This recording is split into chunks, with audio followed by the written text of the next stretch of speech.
I'm SP from Legends of S.H.I.E.L.D., a show about the general Marvel comic universe, part of the Gonna Geek Network, just like the show you're checking out now.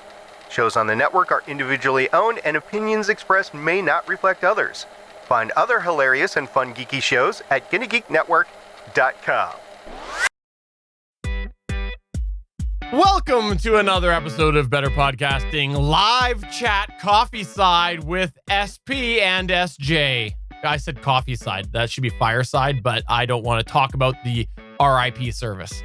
I am here today to talk with SP about podcasting. If you haven't checked this out before, this is where we do our live chat. That's what we do. We talk about podcasting, and every other week we do this live Q&A/general chat. SP is the one that gives you the real answers, and I give you the joke answers. Or sometimes it's the other way around, because I can joke around too. That's true. And your jokes are far better. If you haven't been to our Discord yet, you should check out our Discord. Our Discord server is at betterpodcasting.com/Discord. And we do have a lot of ongoing chat there. So it's great in between the shows if you want to talk podcasting gear and other things. If you didn't check out our last full episode, you should check that out, because in that we talk about if you're going to start a podcast related to filling time during this COVID-19 self-isolation. But there's some other things that I think you could take away from there as well, if you were wanting to just do a little bit of a podcast in order to just fill some time. We'd love to know what your thoughts were about that. That was one that was pretty specifically not evergreen content, and we haven't had many of those. So I look forward to getting the feedback from people on that. SP, what's been going on in your world of podcasting this week? I've been catching up with my editing for Legends of S.H.I.E.L.D., but I've also been working. I'm one of those essential workers. I have to go to work. I was at work today.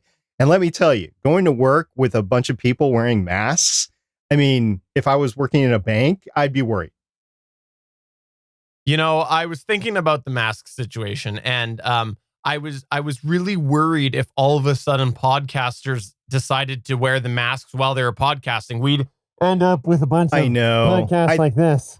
I thought about doing it, but I thought, no, it's just, I have to wear it all day. And by the way, the self-made ones really don't have any breathability. And if you're wearing glasses, the steam goes up and it fogs up your glasses and that sort of stuff. It makes work pretty sporty, that's for sure. But I'm glad to be home. I'm glad to be podcasting with you and just hanging out with our listeners, answering questions and just talking general podcasting stuff. It's going to be pretty cool. I showed, by the way, since we recorded last week with our regular episode, I actually showed my Studio B that I created for my daughter. You did a great job. And if you want to check that out, it is posted at betterpodcasting.com. Go ahead and check that out at betterpodcasting.com. SP, let's talk a little bit about something that let's get it out of the way right away. Let's drop the something or another. I can't think of a proper saying. No, not the curtain. Let's just drop the hammer. I think the hammer. The hammer? Sure. Okay. Yeah, sure. Why not? Because we're not going to do a mic drop. No, we'll drop something. And it's all about the the Zoom. Really? The Zoom H6. Okay. It's all about the Zoom H6. So if you didn't know this, we're big fans of the Zoom H6. I've got a Zoom H6. SP's got a Zoom H6. And we like them because the form factor is good. They've been reliable for us. And they're a good way to portably multi-track record podcasting. It is something that we've been a huge fan of this over the years. And obviously we have other recommendations now for someone who's not doing portable stuff, but it is a thing that worked well for us for a while. And there are some people who still like it because it's simple and easy to use. Well, apparently there's a black version. So this was something that one of our Discord users did go and post on our Discord and said that there was a black version. And we were wondering what was up with that. And we had a little bit of a chat back and forth about that. You know, I actually saw before that post, I actually saw it on Instagram. And I think I sent you the link on Instagram for Zoom's announcement of the H6 Black. And we were both like, I wonder what's on this. Well, that was the big question in our Discord. It's like, okay, you got this H6 Black. What else is different about it aside from the price, which is through the roof? I was hoping that there was something new in it in order to justify the price. And we got so curious about this that Steven, in his, stay-at-home time off that he's having, he's not working at all. I am working at home. Thank you very much. So he actually contacted Zoom and said, "What up?" Yeah, and to be clear, this Zoom H6 looks exactly like the other one except black. And before I give the answer, I would like to highlight the fact that there was an Instagram post. There was a big page made on when you go to zoom-na.com. You see Zoom H6 black, but there was no real official announcement. Other than that, there was no blog post. They always do that. There was no big Facebook video or Facebook post about it. It was just like, we're going to throw this out here, but not give you much information about it. So I was very, very surprised, and we did a little bit of spec comparison on the two pages between them, and they looked very similar. So I did reach out to them on Facebook, and I asked the following. Hello. I was wondering if there are any specific differences between the original. No. Hold on. Not specific. Specification. Sorry, you're right. Specification differences between the original Zoom H6 and the Zoom H6 Black, or is this just a color difference? And the response. Well, before we get there, the speculation on my part was maybe they upgraded the preamps because you were the only one that speculated that. Right. They have introduced new preamps. So I was like, okay, maybe that would justify it because the price went up like $50, $70, something like that. So the price went up back to the original price of the Zoom H6. So I was like, okay, it might be that, or it might be some sort of firmware upgrade, but I would assume that the original H6 could get that. I mean, there was a few speculations on what it could be. So we were thinking there might be a difference.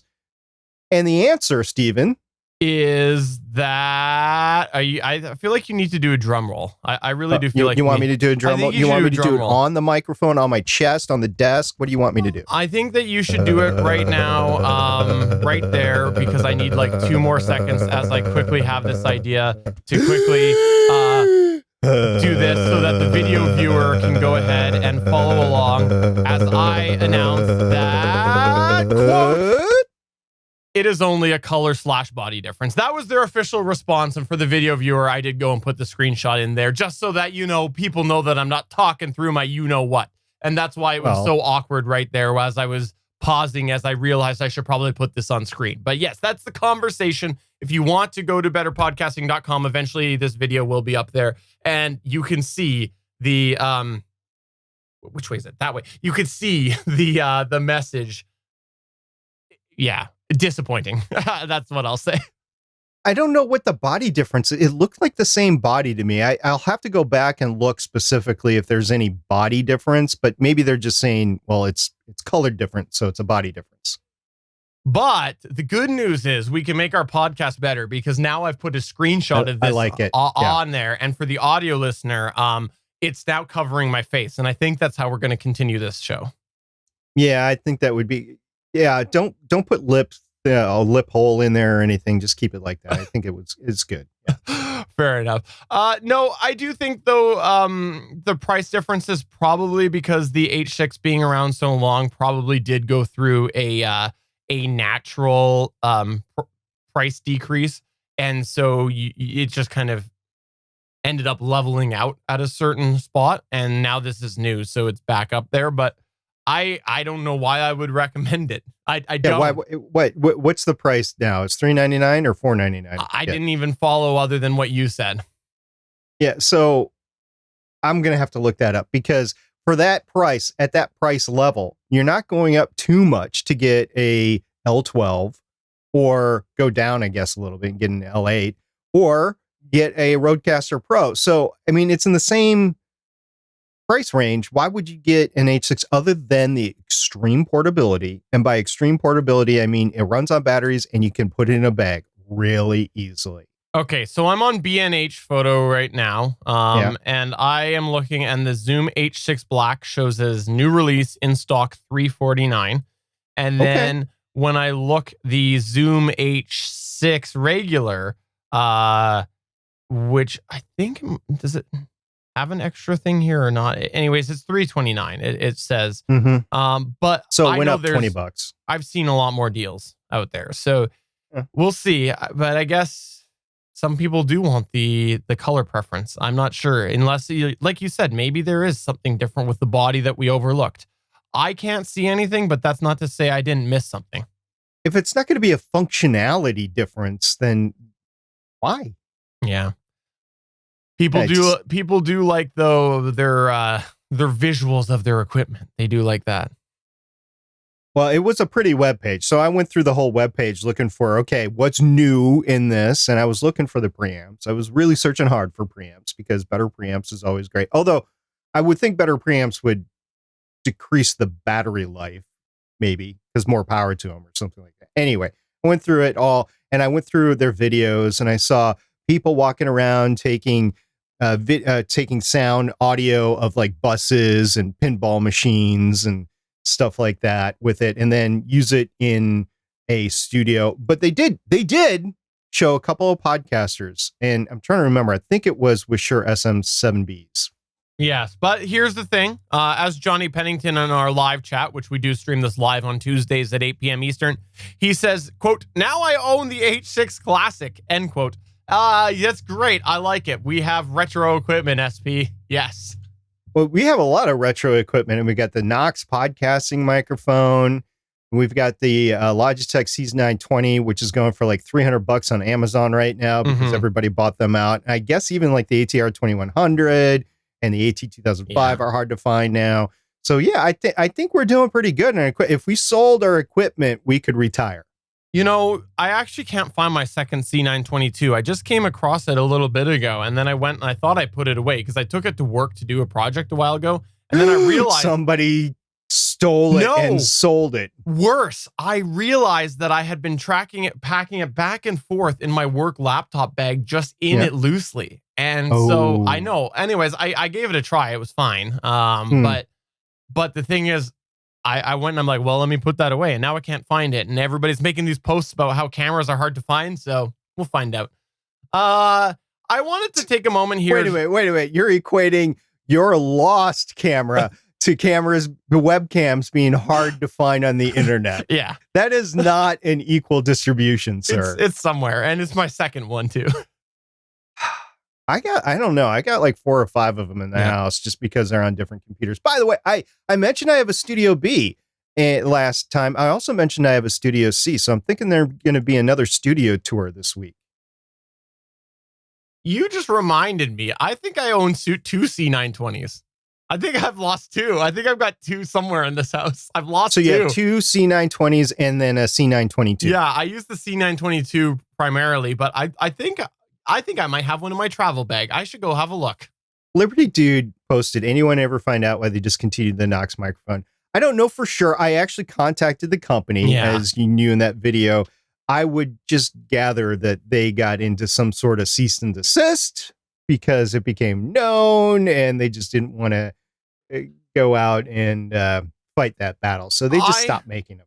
I would guess it was less organized. This is my guess. Same idea, but I think what happened was whoever manufactured these, someone came in, because let's be honest, they're not probably manufactured locally. Someone came in. Oh, China. Yeah. Someone came in and they went, here is a box of cash. Please make this product for us with a different brand for a one-time production. Okay. And that's what they did. And then that was it. And that's my guess, but I could be wrong on that. Who knows? That's just a random Steven conspiracy theory. But can we continue on this hardware talk right now? Yeah, why not? Why not? Okay, so I had a discovery, and it is something that some people might actually have interest in.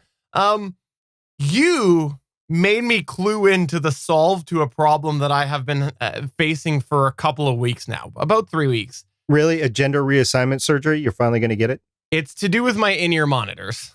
Oh, okay. Okay, so it's to do with my in-ear monitors. And as I mentioned before, just like headphones, in-ear monitors do need some work. I've talked before occasionally that I went and I bought myself a bunch of ear tips And they last quite a while. I got a pack of ear tips right here. So that's kind of what size do you use? Because they come in different sizes. I don't remember. I figured out the one that I needed and I ordered it, and I remembered that I did that on Amazon. I actually spent $2 more on Amazon than to go locally. Number one, because I'm lazy, but number two, then I have the paper trail when I need to reorder. So it's in my order history. Well, $2 worth of Canadian gas. I mean, that would get you down the block and back. So, I mean, you're making up that amount. I mean, even with the price of gas down, true, that gets you maybe 2 blocks. So anyways, I went and I did that. I think it's large, but so those are kind of the equivalent to your on your headphones, how you have pads. But like headphones, other things sometimes go. Sometimes your headband, you've heard of that start to fray, or you've heard of a cord getting a little bit worn out, and you hear these things. And the in-ear monitors are no different. In fact, wait a minute. Do you actually hear them if your in-ear monitors start to wear out? Yes. Okay. So, anyways, in-ear monitors, I would say, are arguably more subject to this because of the fact that they are smaller. And the thing to consider with in-ear monitors is that they are meant to be flexible if you buy a pair that are proper. So they're meant that you can go and you can bend them to around your ear and they'll sit in there. Well, unfortunately, once you've been using them for, I don't know, I think I've had them 3 years now, I think. 3? At least 2, I think. 2. I'm going to look it up when you talk. Can you hear me? First of all, can you hear me? Right now I can because I turned my speakers on. Yes. Okay. Yeah. So I can't remember if it was your birthday or Christmas gift. It was a birthday gift, and I will find out here in a moment if you'd let me finish my story. Story time with Steve and John Drew. I don't know if it's ever good to let you finish a story. Okay, so I can't figure it out. I'll figure it out eventually, but it was 3 years ago. It was 2017 I got them, actually. Okay. Yeah, that's 3 years ago. Wow, that's crazy. Yeah, but anyways, it was 3 years ago. So I've been using them for 3 years, and quick Google search shows that episode 93 I talked about those, so that was a long time ago. Just with regular headphones, that's about the time that the ear cups start wearing out. If you're using it consistently, like you're using them at least twice a week. Exactly. So here's my point. Here's my problem.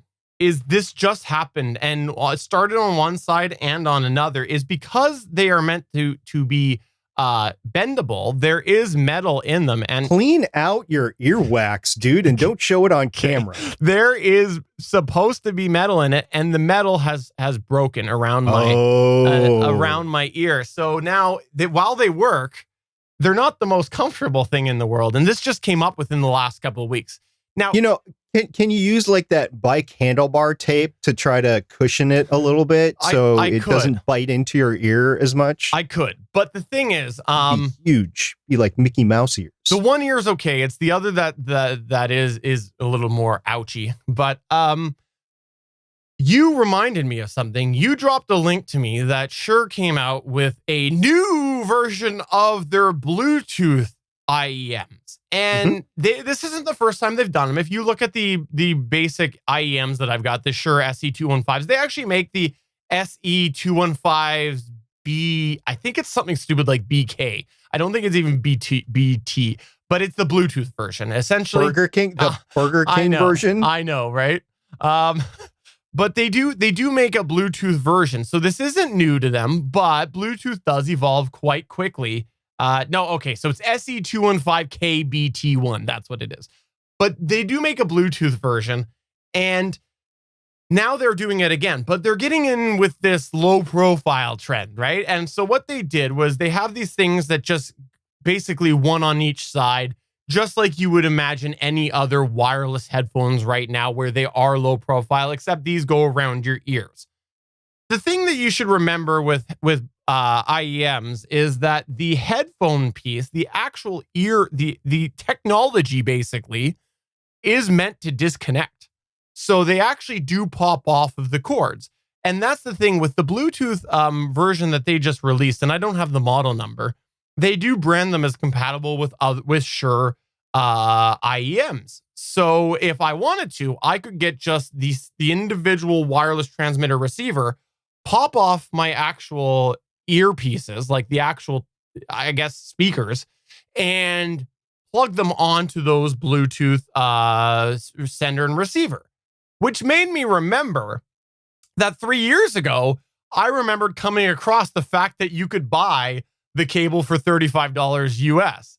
So I put an order in on Amazon, so a little more obviously Canadian fee, but I didn't want to go buy a new pair of IEMs because they're about $130, $150 Canadian. And I thought to myself, well, if I'm going to do that, I might as well diversify, my interest. I'm always interested in looking at different technology so we can speak about it. And so I started to look at some of the Mackies, some of the, I think Yamahas, and just, I was thinking about going another way rather than just buying what I already had, even though I like it, again, just out of interest sake.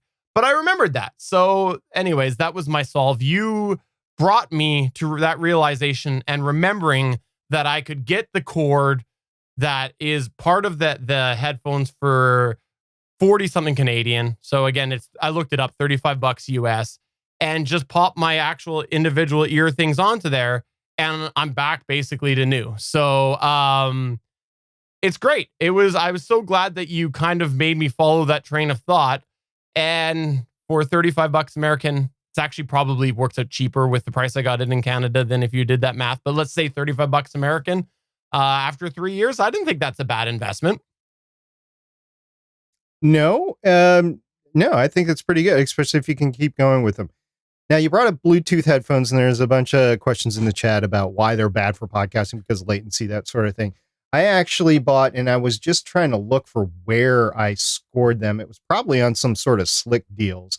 I got a pair of over-the-ear Bluetooth noise-canceling cheap headphones. Like they were like $50 or something like that. I think they were Anchors or Onkers. And they're great for like mowing the lawn or doing yard work. But I was trying them out because my new TV has Bluetooth compatibility. And every once in a while, I like watch TV when everybody else is going to sleep because it's dark in the house, whatever. And then I get the full theater experience. Well, my new TV has Bluetooth compatibility with it. So instead of my cordless headphones, you actually plug them into the headphone base and then you listen to it. Now I can do it with Bluetooth. So I thought, okay, I'll give this a try just to see if it works. Now, truth be told, I haven't tried to hook it up to the TV yet, but I have been using it for outside when I'm doing yard work and stuff like that. Noise canceling isn't the best. I have some Bose QC25s and they work great, but they're corded. I don't have the 35s. I don't have the new Sony 1005 WHX or whatever it is. I don't have the new Sony ones that are supposed to be the best ever. I just was trying to do the cheap. It was, like I said, $50 or $29 or something like that. They're regularly $150 or $199. I got them really cheap. Unfortunately, they got a lot of static to them. I mean, not like a tremendous amount, but they got some static to them. So for podcasting, I'd be worried about, am I hearing actual static in the line or am I just hearing the static because these are a cheap pair of Bluetooth headphones? Well, there is, it's important to note as well that there is different versions of the Bluetooth profile. So there's the Bluetooth aptX HD, but there's also the aptX LL, which is low latency. And I have had a chance to try the Bluetooth I think it was Bluetooth 5 aptX LL, and it still was annoying to speak through. So I did actually have a chance to give those a try. And while it was a heck of a lot better than any other Bluetooth that I had, it still kind of made you feel a little bit drunk as you were speaking, and it just wasn't there yet. So it's still, as far as I've seen, it's still not there. And I think you'd probably be looking more towards doing these Bluetooth options if you were just wanting to use them for music listening or whatever. Yeah, so I found out what I bought. They were $65 Bluetooth headphones, a Soundcore Life 2 active noise canceling over the ear wireless headphones by Anker. I think it's Anker, right? Anker, I don't know. Yeah, I'm not anyway, sure. I just did it, and I'm glad I did, because now I can advise people not to get cheap Bluetooth headphones, because you're going to have issue for podcasts. Yeah. Because you're going to have noise, or you conceivably could have noise issues, which could skew your ability to monitor what you're actually trying to record. I agree. So anyways, thanks. I wanted to mention that because that was something that just a few weeks ago when this came up, I thought that I had to move on to another pair of IEMs. And I think it just goes to show that sometimes if you sit on something for a little while, you might find a solution to not have to go totally new. And again, I would rather pay that than a whole new pair of IEMs, because I've been happy with the quality. And if I do want to buy new IEMs, I think I would like to be in a position to buy the next level up to be able to talk about it again, because I'd like to be able to speak a little bit more. But I don't need that for my setup. I don't. It would really only be for educational purposes. Yeah. So in my Studio B, I actually hooked it up with a Moto M2. One thing that I've noticed is unless you have some sort of advanced DAW or video recording, it will only record left or right. There's no way to get it to mono unless you do latency or loop back, and you're going to get latency through the loop back. But it works fine. The preamps works fine and that sort of stuff. Because it runs off a USB, I would rather try the iRig. I think it's the iRig Duo. I'd rather do that than this because of portability issues. This is a little bit bigger. However, I mean, it's what I have. It's what I used. And in truth be told, I got it because my son got it. And I thought, well, might as well check it out, because I've been looking for audio interface like this. So I might as well check it out in case he has any questions. He did. He ran into that left-right issue. So did I. And I don't think in the programs that he was using to record that we're able to fix that. So it's either you do the loop back and it comes out of both channels, or you do the left or right, or, channel 1 or 2, which is stereo left or right. So we did that. But because I ordered from Sweetwater, as you can't find them right now on Amazon, a couple of days later, and I order stuff from Sweetwater from time to time, so I don't know if this had anything to do with the order, but I got a Sweetwater catalog. And, growing up, I had the Sears catalog for Christmas. You had catalogs. And so they're great, except for they just ended up in the end table or on the end table or a mountain. And then you ended up either recycling them like recycling phone books, or you end up burning them in the fireplace. I don't know what use it is for them to send a catalog to a podcaster. I get sending a catalog to a musician because musicians are on the road. They have something that they can page through. I get that, but I don't get sending a catalog to a podcaster. Yeah, I agree with you. And I think that they're really questionable about how they have spent their marketing budget on that, because I bought one thing from them ever, and it was a $9 plugin. And last year I got the catalog. And again, I live in Canada.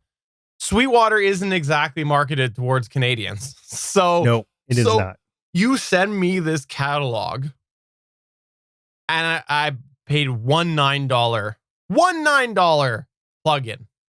The shipping to Canada alone has got to be more than $9. So I don't know. I thought it was odd, but I guess who knows though? You never know. Never know.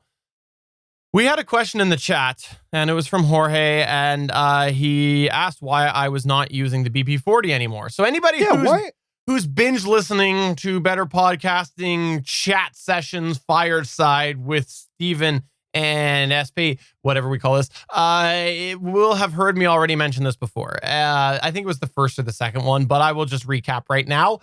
Mostly came to taking some feedback to heart, and not justifiably. Someone made a comment about me, and I felt like I needed to do what I could to help myself hear myself a little bit better, and I felt like the clarity alleviated something that was to do with that feedback. And It all came down to just a bad decision, and I say a bad decision because I'm a big believer in not letting trolls get to you, and I let a troll get to me. So I'll go and say it right now. I felt it was a bad decision on my part.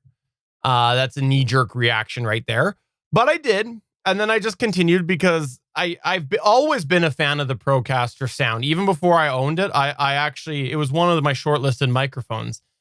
It's good on your voice. That's And so I kept it. Also, the mount is better than the one I use for the BP40. If I go back to the BP40, which, by the way, for the audio listener, I'm holding up because I keep it right here, ready to go back home. I don't It's like whenever I take the 320 off the stand, it's right here on the desk. Exactly. I don't use the real stand, but if I do, I should probably go back to I should probably buy the proper shock mount for it. But I don't know. I don't. And that's the thing is I don't right now have a reason to go back because I'm relatively happy with the Procaster sound. I also, from an inside speaking to hobbyist perspective, there is a large price difference between the BP40 and the Rodecaster or the Rode Procaster. And so I feel like the Procaster is more attainable for hobbyists. So I do feel like that's also a good thing to keep using, but I might go back at some point. I still like the BP40. I can think of one other thing, and that your pop filter arrangement. I had that on the BP40. Oh, I didn't remember that. I did. Yep, I did. It fits actually better on the BP40. Okay. Yeah. I have a custom pop filter for those who aren't familiar. I went and I took a pop filter from I don't know how you say it, AUKEY. I drilled a hole in it so that I could fit a pop filter rod that I had from another third-party one, and I just merged it all together and made it happen. But yeah. Anyways, I don't really have anything else to say about that, but that's why I did. And one day I might go back home. I'm caressing it for the audio listener.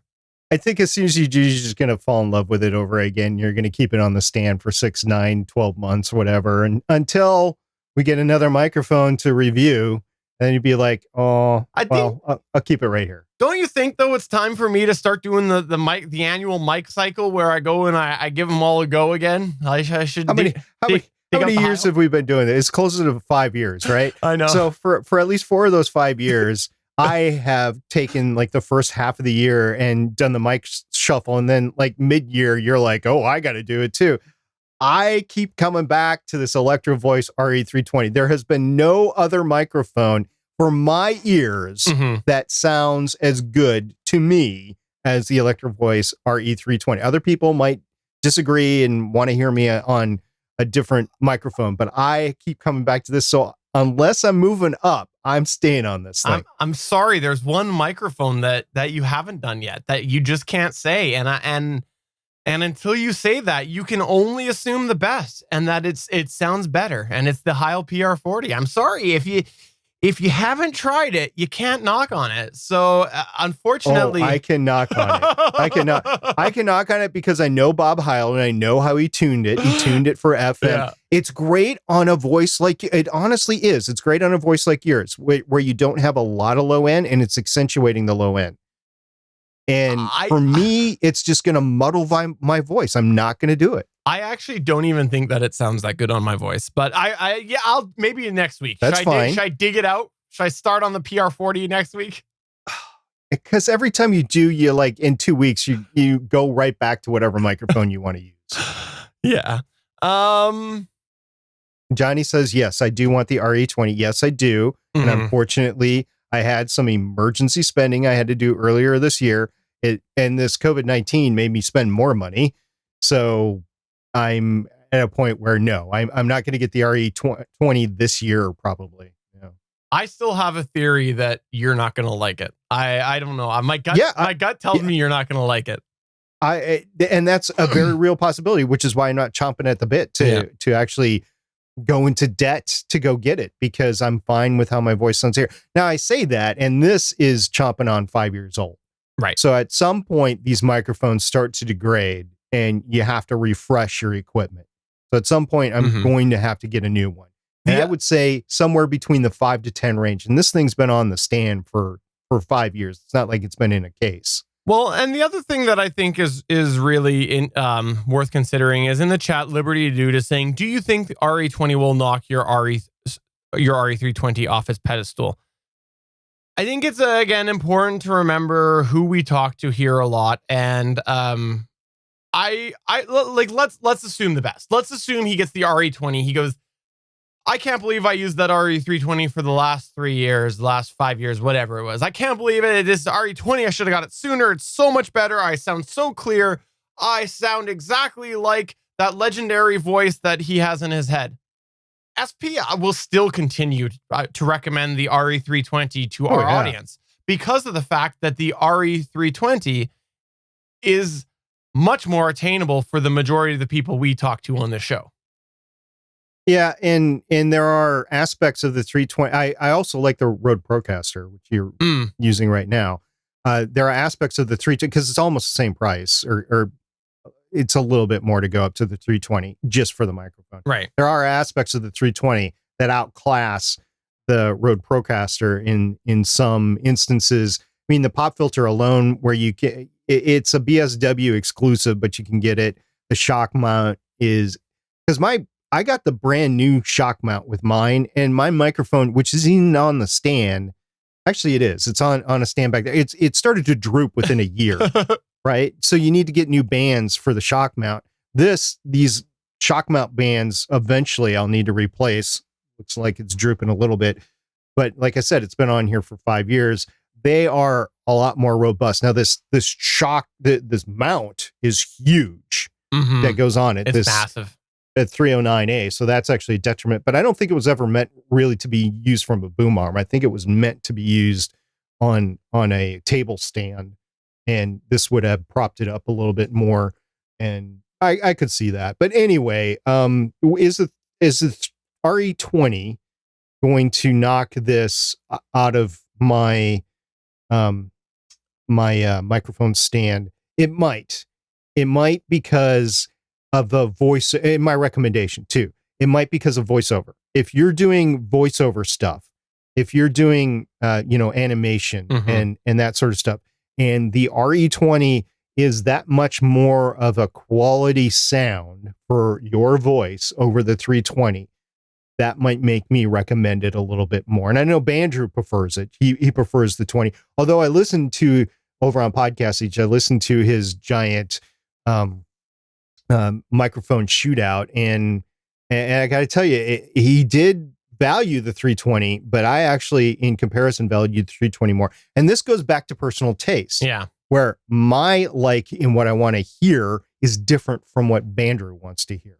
I've said it for a very, very long time that my opinion of the RE320 is it has a very artificial sound. I don't think that it sounds natural by any means. I think everybody who uses one has a very similar upper range pattern where I don't want to use the word distorted, but I don't want to use the word digital, but it's somewhere in there where it's like it's artificial, and I hear it on everybody that uses it.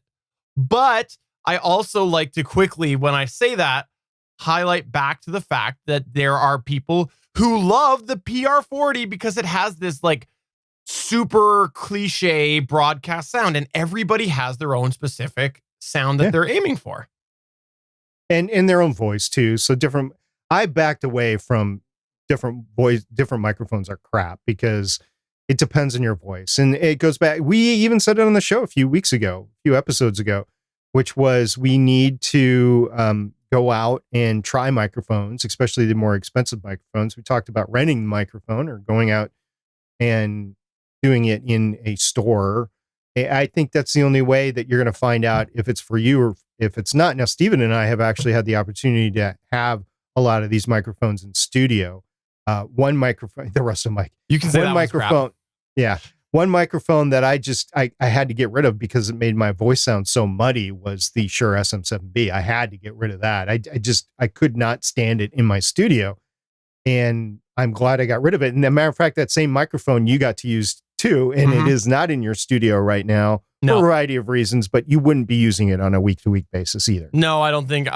I would have come back to a couple times for sure as a test. But yeah, anyways, we just wanted to, I guess, talk a little bit of gear today. I guess that's where we wanted to talk. I guess so. I mean, if we have time for one last question. If anybody has one last question about podcasting in general that is not hardware related, we'll definitely take it. In the meantime, we're getting ready to have another podcast next week. We're not going to take any time off, and we're going to keep on going through.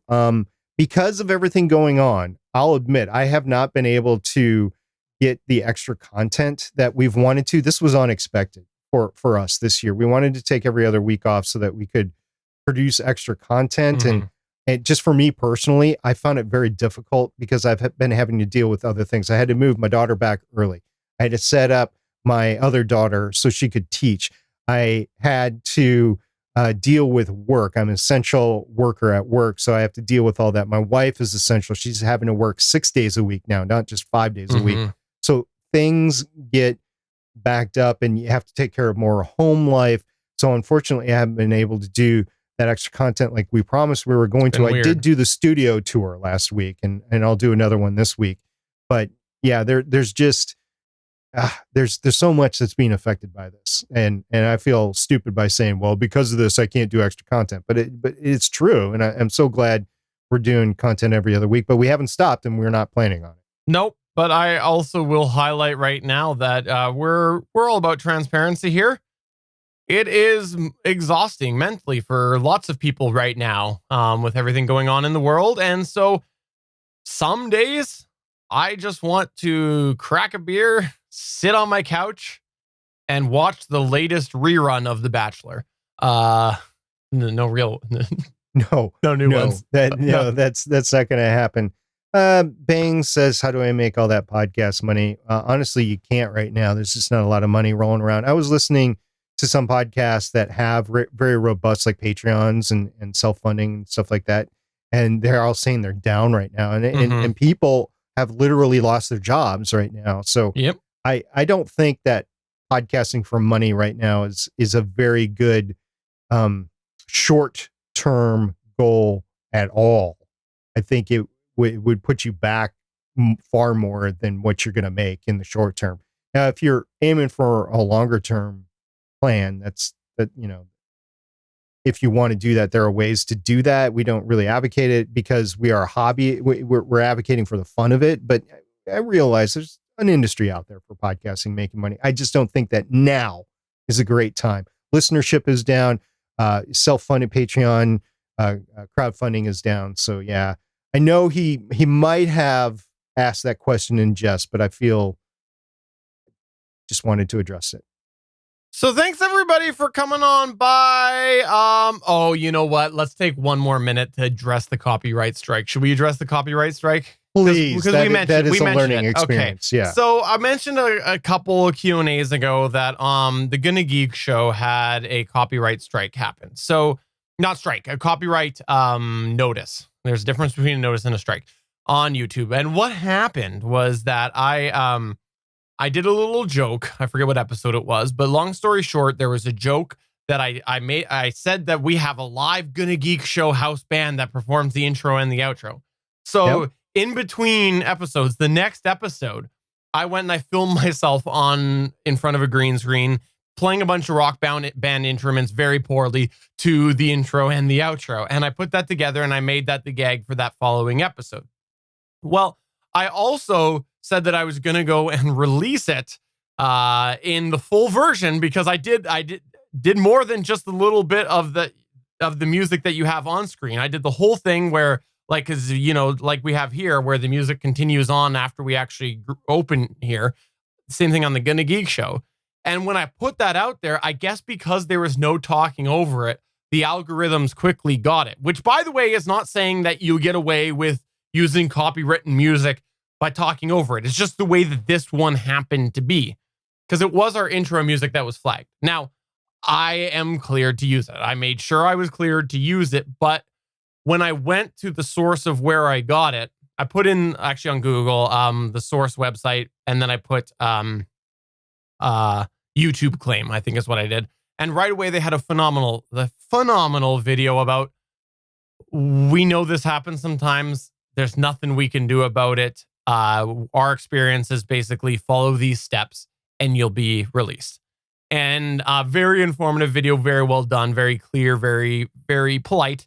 And so I did that. And then I checked a couple weeks because what it did was YouTube, after I submitted the dispute, and all I had to put in there was license from and then the website. So anyways, when I did the dispute, it said that the creator had up to like a month to respond. And so I checked the first couple weeks and it was still there. And then I thought, well, I guess at this point, no news is good news and I'll just keep waiting. And then I went and I looked today and it was cleared. And the thing was, when I put this video together, actually, I showed it to my wife. So I uploaded it to my personal channel as well, just so I could go and pull it up and show her elsewhere without SP seeing it, because he has access to the Gonna Geek YouTube channel, right? So I did it personally, and I had also noticed that that one also was flagged. So I did the dispute the same day on both my personal YouTube and the Gonna Geek YouTube, and they are both cleared today. And when you go to the copyright section, it actually says there is no claims against this video. So it obviously was released. But just to know, it's worth knowing, sometimes even if you do license the music properly, YouTube algorithms and other algorithms can come up and rear their ugly head, and it happens. And you got to go through the process and hope that you're cleared like I was. And from this page, it seems like it does occasionally happen. And I can understand it when you're a company that's dealing with licensing from thousands and thousands of different artists. I guess it's bound to happen somewhere. Well, and YouTube sent most of their workforce home, and they announced a couple of weeks ago that it was going to be more automatic reviews and not in-person reviews. So they admitted that there were going to be some mistakes. Now, full disclosure, this happened way before YouTube sent people home, but it is an ongoing issue. Right. This copyright notifications and strikes and stuff like that. So I thought I'd mention that here, but yeah, it's worth knowing, because not just here, like Facebook, it can happen as well. They have algorithms, and we've said before, there's other algorithms that are crawling podcasts. So just be prepared if you have purchased something or you've used something that you are able to do. Keep yourself a paper trail. Ideally, if you have purchased it, you should be given a licensing piece of like a PDF or something. Save that somewhere for your records. Mm-hmm. Yeah, don't just keep it on your email. Make sure you download it and maybe even print out a copy. Yeah. In the end, it might be a lot of money for you. So make sure you keep that around. Anyway, Stephen, I think that's it for us tonight. It is. So for episode number X of X, it's 5 of the live, but we don't, it's weird because we have better podcasting proper. I'm the live. Nice. I'm Stephen John Drew saying that's 5 live episodes in the can. SP is more alive than me. I'm SPC, and I'll see everybody next week, but in 2 weeks, we'll do this again. If you have questions, feel free to ask us anytime, especially on our Discord server. See ya. Bye. Bye.